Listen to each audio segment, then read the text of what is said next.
Lesgezi indaba zo-1 KZN TV ifundela uSamukeliso kaNqulunga ngikubingelele mbukeli asikubhekele ihamba phambili osukwini namhlanje. Kuvulwe awezolimo eNkandla kuhlonishwe owezindaba zomdabu kanti kuhlonyiswe intsha ngolwazi kwezokwakha.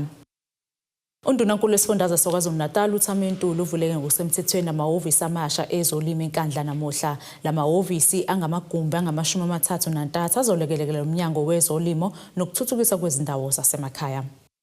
Kuthiwa ibuyele emasisweni kubantu baseNkandla njengoba kuvulwe ngokusemthethweni amahhovisi amasha ezolimo akhiwe ngezigidi zamarandi. Leli hhovisi lizosiza kakhulu ekuvikeleni kokudla ezindaweni zasemakhaya, ezikoleni nasezibhedlela. Lizolekelela abalimi abasakhula nalabo abathuthukile ukunisela noma ukunikela nokukwazi ukungena ezimakethe badayise imikhiqizo yabo. Lento ke isho ukuthi abeluleki akubona abantu okufanele bahlale emahhovisi. Abeluleka bahambele izigodi zezinduna, bahambele amasonto, bahambele imihlangano yamawadi, batshela abantu ukuthi uthini umnyango. Ngoba noma ngathi ngingaphupha kanjani uma bona bengimakha bengafuni into yenzeke bayayivimba ingenzeki. Abantu bathi siyamuzwa ekhuluma emsakazweni kodwa uma sifika ama-office lento ayisho yasithuza. Sizothi ke ngifuna ukuthi ke phezu kwakho khona lokho asizele la ukuthi abantu sizobashayisa ngamafele. Uma ufike e-office ungaluthola usizo ungishayele mina uqobo. Undunankulu uThami Ntuli uthi ucwaningo luveza ukuthi ziyehla izibalo zabantu abathanda ukulima. Ucwaningo lukhomba ukuthi kubantu abangabalimi ziyehla izibalo zabantu abasenothando lokulima. Ngisho ingane zabalimi ayifuni ukufundela ukuba abalimi. Zifuna ukufundela eminye imisebenzi kunokuba ifundele ukuyolima. Kanti nibukusisa abantu basemaplazini nje bayalima banemali eningi. Nize ncamele kuyoqashwa khona emaplazini. Umuntu asebenze eplazini engadini yomlungu kodwa ekhaya ashiye enendawo yokulima angatshali ngisho nje isithombe esisodwa. Bese khala ke kube ngathi ukukhala kuzoletha isixazululo. Kanti into efanele siyenze ukuba sisukume sonke sizame ukulwela impilo yemndeni yethu. Ezolimo izona ezinikeza impilo ebantwini. Kanti uNtuli uqhube ethi uyaqhuqhumezela ukuba imikhiqizo yabalimi baseNkandla ifike naseThekwini yeDube Trade Port. Ngiyafisa ukuthi lezi iqeshana ka 0.5 hectares sengathi abantu phela bangasukuma bonke bafuna ukulinyelwa zona. Babhalise ngomningi balinyelwe zona, basizwe ngendawo ngezinto zokutshala, batshale.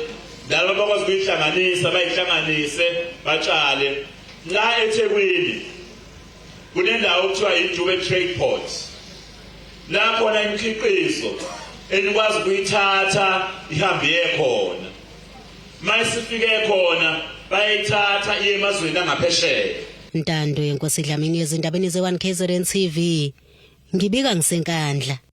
Ungqongqoshe zokubusa ubambisana nendaba zomdabu kuzwelonke uvele Nkosini Hlabisa uhlonishwe ngeqhaza walibamba kwezemfundo ukuba ke isibonelo esihle kanye nokuphatha ngobuqotho kuhulumeni. Ungotsha uhlonishwe isikole iSomfula High School kwaHlabisa ake waba uthisha omkhulu kusona iminyaka engaphezulu kwama-20.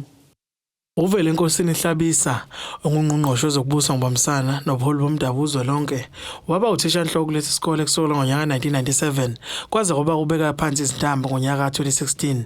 Lesi sikole washiya ezandleni zikaBheki Mkhize naye ubeke phansi izintambo eqaleni kulonyaka.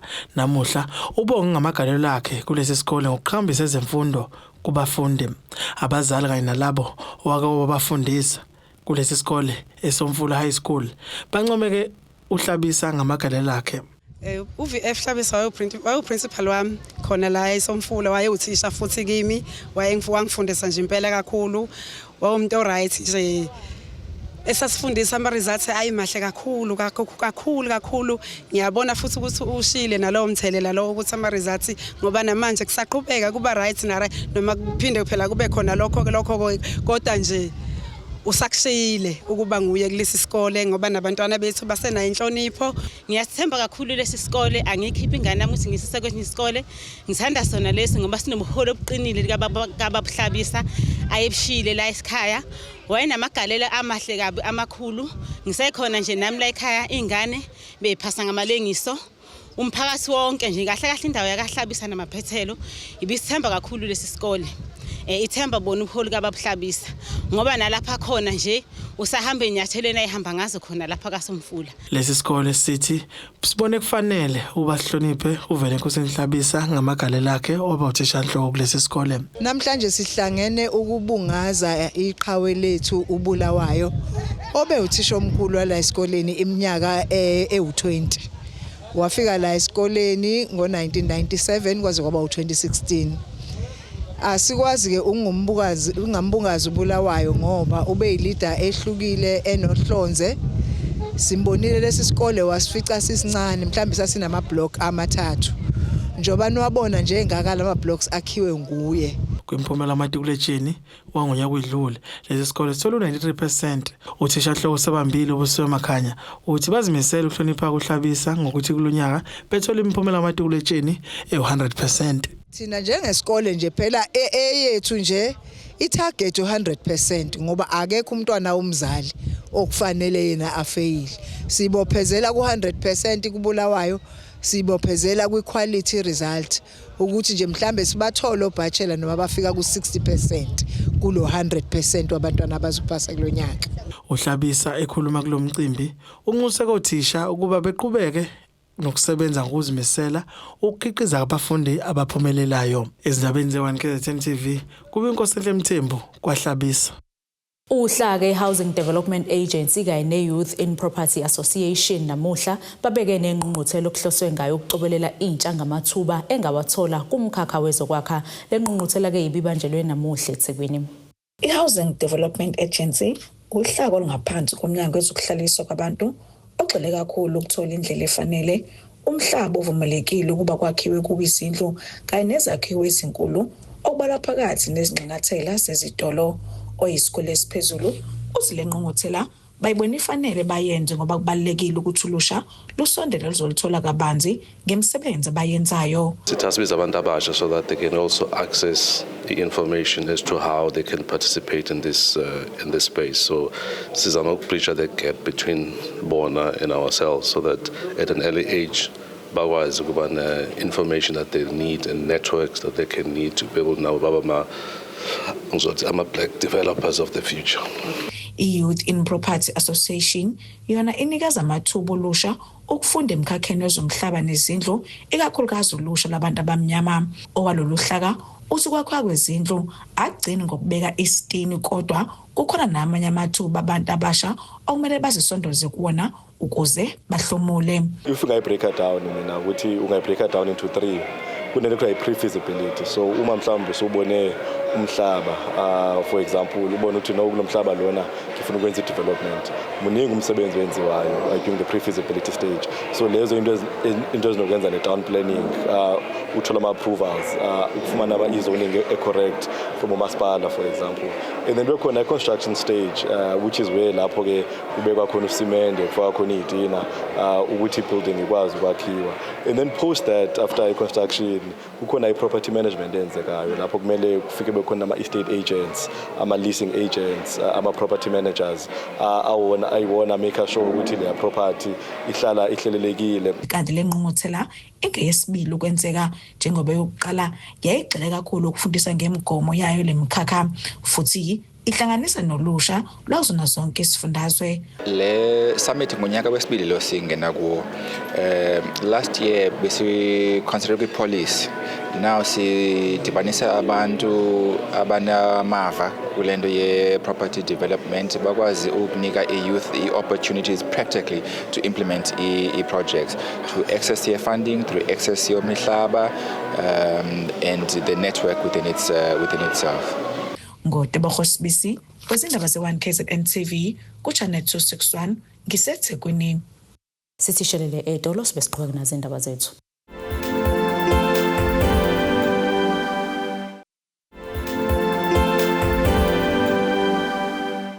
Asikwamukele mbukeli ke ubukeleke indaba ze1 KZN TV nazi kuyizona ehamba phambili usunda namhlanje. Kuvulwe awezolimo enkandla kuhlonishwe owezindaba zomdabu kanti kuhlonyiswe intsha ngolwazi kwezokwakha. Ubekwe endlini yakhe yokugcina uSiphephelo Shozi oneminyaka engama-23 wasemsiqungeni eMthwalume isidumbu sakhe ke satholakala sesonakele. Okhulumela umndeni uBongi Shozi uthi ke umufi bamthola ngemuva kwezinsuku eziyishagalolunye alahleka bamthola ke ezilengisile ehlathini elingakude nasekhaya. Umndeni kaSiphephelo Shozi isidumbu sakhe satholwa silenge ehlathini elingakude nasekhaya futhi sesonakele bathi abakayazi imbangela yokuthi umufi azilengise. Bakusho lokho ngesikhathi umufi encwatshe endaweni yaseMthwalume esiqungeni. Okhulumela umndeni uthi umufi waqala ngokuduka ngaphambi kokuthi bamthole seshonile. Uqale waduka wahamba wangabuyi ube nako ukuhamba because bekhona ukuphazamiseka okuncane nje emqondweni kodwa be ahambe athi usalula izinyawo kwenzekile ke kulesibili wahamba kwahlwa engekho saphuma sahamba siyombheka kamamkhulu wakhe sangamfici safonela kubo baba wakhe ngoba makuukuthi uhambile sesifonele khona sibuze basho ukuthi ukhona kodwa kuloku akazange azabe khona. Uthi wathola umakhelwane owayeyotheza ehlathini. Wathi ubeyekotheza ehlathini khona into angayiboni kahle ucela kuhlikelwe lapha ehlathini kiwe khona wahlaba umkhosi baphuma nabanye omakhelwane kwayiwa khona ehlathini sathi nje mesifika uyena and uyabonakala ukuthi side isikhathi kusho ukuthi ngalo lesibili lolu sithi thina udokile yena wazilengisa ngalo lolu lesibili lolu. Uthi ube umuntu okhululekile obengabonakala ukuthi unenkinga. Bengakaze nje abike lutho ngoba njengoba bengengasho ngikhuluma phambilini ukuthi benokuphazamiseka okuncane leyo umuntu onokuthula. Usomabhizinisi olekelele lo mndeni ukufihla ithambo labo uthi wathintwa ungqongqosho odabuka kuyona le ndawo ngodaba lalo mndeni.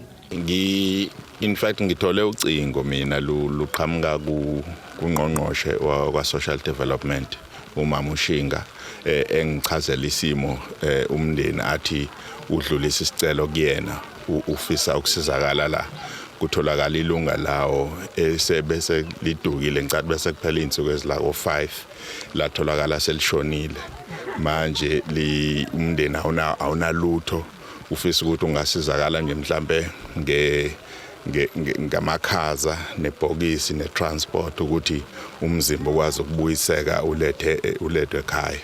Uthi ngenxa ukuthi umufi isidumbu sakhe bese sonakele kakhulu baphoqeleka ukuthi basheshe bamncwabe. Ngebhadi ke kwatholakala ukuthi bese wonakele kakhulu sikuthathile sawugcina emakhazeni mhlambe isikhathi singangosuku olulodwa ngakusasa sibese siubuyisa kuzoncwatshwa ngenxa yokuthi ibese kukubi kakhulu.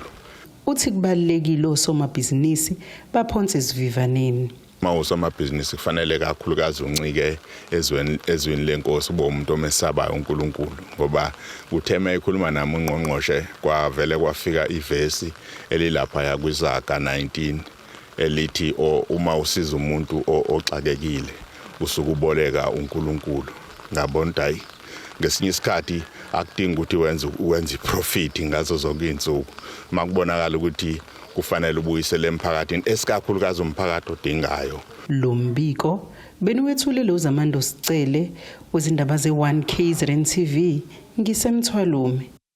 Usoseshini amatekisi iDindale esigodini Taxi Association eMgungundlovu loleke isandla ngokwakhela indlu lo obeyishoshovu sokulwisana nobugebengu eMgungundlovu. Umduduzi Majola wadutshulwa wabulawa ngonyaka ka2019. Lo mcimbi ke bewuhanjelwe inayilungu lesifundazwe eParliament umXolisi Khawunda owasebenza kakhulu noMajola esawungqongqoshe wezokuphepha. Nakuba sekuphela iminyaka engaphezulu kwemihlanu umduduzi Majola wayishoshovu esilwisana nobugebengu eMgungundlovu adlule emhlabeni kodwa umndeni wakhe usamkhumbula ngashiya ekwenzele umphakathi elwisana nobugebengu ize kwagcina kuholele ekutheni adutshulwe kanzima wagcina ngokushona. Lokhu umndeni ukuveze ngenkathi abemboni amatekisi asesigodini bezonikelela ngendlu. Kumbe ngabe yenza into akuyona akadingi kuba futhi azaqhuquzela ubevede eqhuquzelekile ngisho ukuthi ezinye ke zezinto abezenza ziwumphumela wako ke lokho esikubona namhlanje. Siyajabula on the other side like ngathi siyathunukala yabo kuvusa ukuthi kwakwenzakalani yabo mawukhumbula nje ukhumbula ufonelwa kuthiwa nangu umuntu edutshula with 10 bullets nakho beshisa umuzi while he is still alive. My brother crawled himself out of the house. Beyitshela ukuthi sebemshisa nomuzi kanti uNkulunkulu uthi not now. Ubuholi bemboni yamatekisi idindele esigodini Taxi Association buthi bubone kufanele ukugcina isithembiso sokwakhela uMduduzi Majoli indlu ngenxa yegalelo lakhe lokulwa nobugebengu emphakathini. Ubesephila ke nje nesimo sesiso esingesihle ngoba walimala kakhulu kuleli thumbu lelikhulu wakufanele njalo ke umuntu osondela ngodokotela kwaze kwagcina ke kumanela kodwa ke ekugcineni kusijabulisa kakhulu ukuthi ke zona igila mkhuba sikhuluma nje ziphakathi kwasigidi ziyadonsa and kukhona ukuthula nozinzo la emphakathini. Kwathi ke makwenzeka isimo esinjengalesi ubaba ukhawunda lo ese-MEC wa transport wayesethi kungenani ngelinye ilanga uMduduzi akhela umuzi wakhe wesaphila. Umxolisi Khawunda oseyilunga lesifundazwe eParliamente nowasebenza kakhulu noMajola esawungqongqoshe wezokuphepha esifundazweni KwaZulu-Natal uncome kakhulu amagalelo kaMajola okulwisana nobugebengu endaweni yaseMgungundlovu. Njengokuyikhandla eyivolunteer engatholi ngisho isent elela lomphakathi nempilo engcono yalomphakathi. Ngakho ke namhlanje siyajabula ukuthi nathi siyifoundation Umxolisi Khawunda Global Foundation sibambisene nesigodini Taxi Association sithe nathi asifake isandla ngoba sasususa ndawonye lomsebenzi imboni yathi izozinikela correction. Imeya kaMasipala wesifunda uMgungundlovu Mzizuma uthi beqhamuke nohlelo lokusungula umkhandlu okulwisana nobugebengu eMgungundlovu namaphethelo njoba le ndawo ingenye yezindawo ehamba phambili ngobugebengu. Ke umsebenzi wethu wokulwa nobugebengu unyukele esigabeni sokuthi sakhe umkhandlu wokulwa nobugebengu la eMgungundlovu uMgungundlovu Council Against Crime esawulontsha lapha eCaluza ofaka zonke izakhiwo zomphakathi iminyango efanele kahulumeni nezinhlaka ke ezisemphakathini zokulwa nobugebengu ngoba sifisa ukuthi umphakathi wakhona nje la kule ndawo eserviswa iplaces le ekubalwa nakhona la esigodini kanjalo naseMgungundlovu jikelele abantu baseMgungundlovu bazizwe bephephile. Izindabeni zwan KZN TV kube kuThabani Maphumulo eMgungundlovu. Awukayazi ke imbangelo yokuqubuka komlilo umndeni wakaphehlukwayo thela wayeke esigodini sakwaXolo okusheke umuzi wabo wasala ke basala nabaqokile okhulumela ke umndeni usonwabile Phehlukwayo uthi ke bebengekho besemngcwabeni kwenzeka isigameko kanti ke nogesi ubungekho kwenzeka lokhu lo mndeni ke uthi usole indawo yokufihla ikhanda. Umndeni wakaphehlukwayo ethela wayeke esigodini sakwaXolo uthi awukayazi imbangelo yokuqubula umlilo kulomuzi walomndeni nobashiye besele nabaqokile. Okhulumela umndeni uthi babengekho ekhaya besemngcwabeni eEastern Cape ngesikhathi kuqubuka umlilo. Uthi ugesi wawusuna izinsuku ezine ungekho. Ithole i-call ngike emngcwabeni eEastern Cape ngambeni nabazali khona ubesomfihla eEastern Cape. Ngithola i-call ukuthi kuyasha ekhaya. Bacela ngisho mhlambe into encane ngithi ayicishana ngoba bethi kusasha indlu yokuqala ngaleni. Nasibuye sasiyendleleni ke bangithumelela ithombe ngibona ukuthi ikonakele. Kodwa ke sigcine sesifikile lapha. Sibe sokuphilile nje kaso. Uthi ubeziphilisa ngokuzisebenza enza iplumbing namakhabethe kanti kushe yonke imishini yakhe yokusebenza.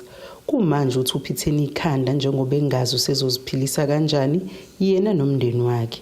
Ubuhlungu kakhulu nje umuntu lahlekele kakhulu.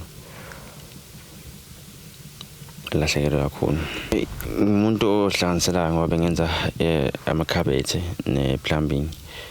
Imishini bengisanda kuyithenga nje ngoMarch bengisanda kuyithenga imishini kade ngabe ngofuna i-leak detection. Ngithenga ngoMarch lenezinye ngithenga manje ngoMeyi ama-compressor ama-nail gun ama-staple gun nje into zokusebenza bengisebenza ngazo zilapha zonke kusele nje okuncane kakhulu bese ngakumina ngihambe nazo ngishiyeka amalume so nje manje angazi ukuqala kuphi ngihlanganise ngani hey uthi njengoba bewumndeni wabantu abahlanu uthi baqhube izihlotsheni njengoba nje ngilapha ngilale kakhulu nje ezansi siye sahlukanisana ukuthi umunye uzoya ka aunt omunye ekhulu uma uyeka auntie futhi hlala njengamanje asinayo indawo yokuhlala ubona umuntu behlala kona lo kuyaphetha uthi akazi ukuthi yini edala umlilo ngoba ugesi ubungekho ugesi bongekho ngathi ufike ngayizolo noma ngithangi mhlawumbe ufike olesine nginasho ngolesine bese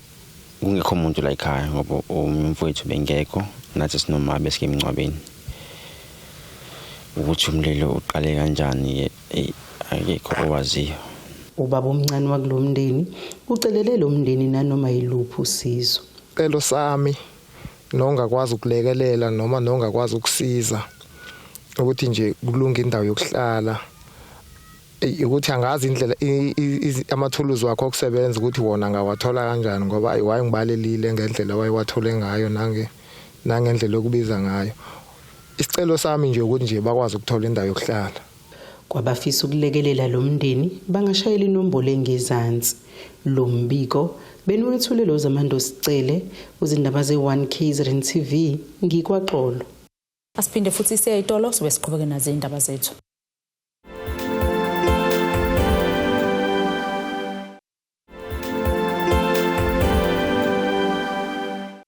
Asiphinde ke sikwamukele imbukelo sabukele zona indaba ze1 KZN TV sikukhumbuze ke bekuyizona ehamba phambili osunda namhlanje Kuvulwe awezolimo enkandla kuhlonishwe owezindaba zomdabu kanti kuhlonyiswe intsha ngolwazi kwezokwakha Ake sibheke ngosini yezomnotho Irandi lakuleli 16.49 cent maqhathiso nedola lasemelika libo 22.18 cent maqhathiso nopondo waseBritain libo 18.99 cent maqhathiso neeuro laseEurope igolide lona $4,086.92 cent ounce olangahlezo wona u$89.03 cents umphongolo Ake sibheke ngosini yezemidlalo Lokho bengumqeqeshi bafana Hugo Bruce useyilahlele ngaphandle kuhle kwenyonge yenyathi inhlangano esingethe ibhola isafa lenhlangano ke ibifuna lo mqeqeshi aqhubeke nokuqeqesha leli qembu Thina njenge South Africa ukuhamba kaHugo Bruce akusiphathi kahle ngoba uma uzobhekisisa le ndoda leyana kuningi besikwenze besikuzamile ukuthi ikwenze ishintsha isquad South Africa ngoba uma uzobhekisisa lapha kusuka ngo2010 iSouth Africa ikazi is qualified for a World Cup kodwa ke kuthe makufika uHugo Bruce for the first time sakwazi ukuthi siqualify i World Cup as ama South Africans so lokho leyo nto nje le isithokoze kakhulu impela so besalindele kuningi nokukhulu kuyena usebenzile yebo siyavuma kakhulu futhi siyawabonga onke amava namagalela athe asinika wona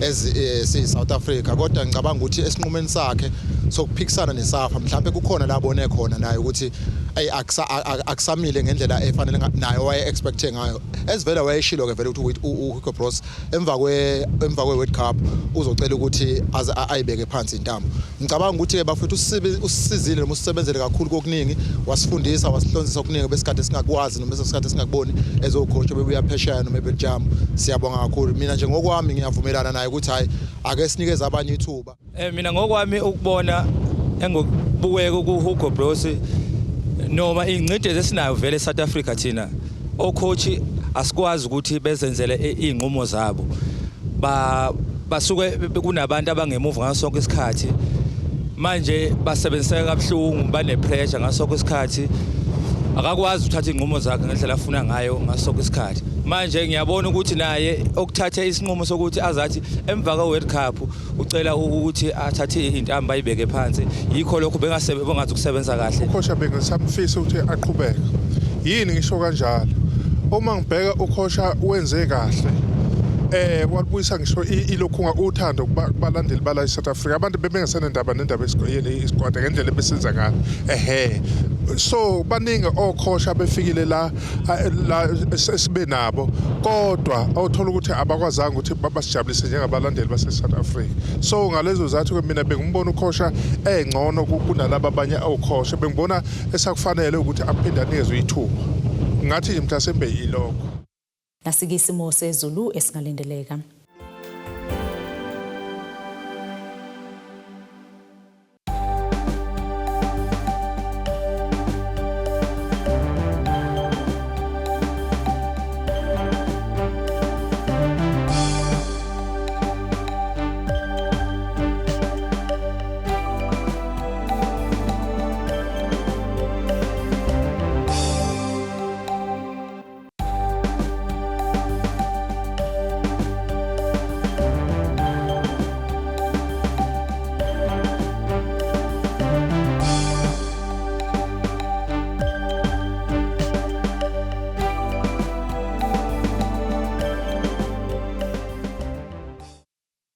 Bukelize aguqe besikuphathele zona usuku namhlanje. Mina nawe ke sokuphinde sihlangane kusasa futhi ngasesikhathi esifanayo. Nisale kahle. Abethuli bethu bezindaba baxhaswe iThulis Bayview Bridal. Ungabashayela kulezi zinombolo ezivelile.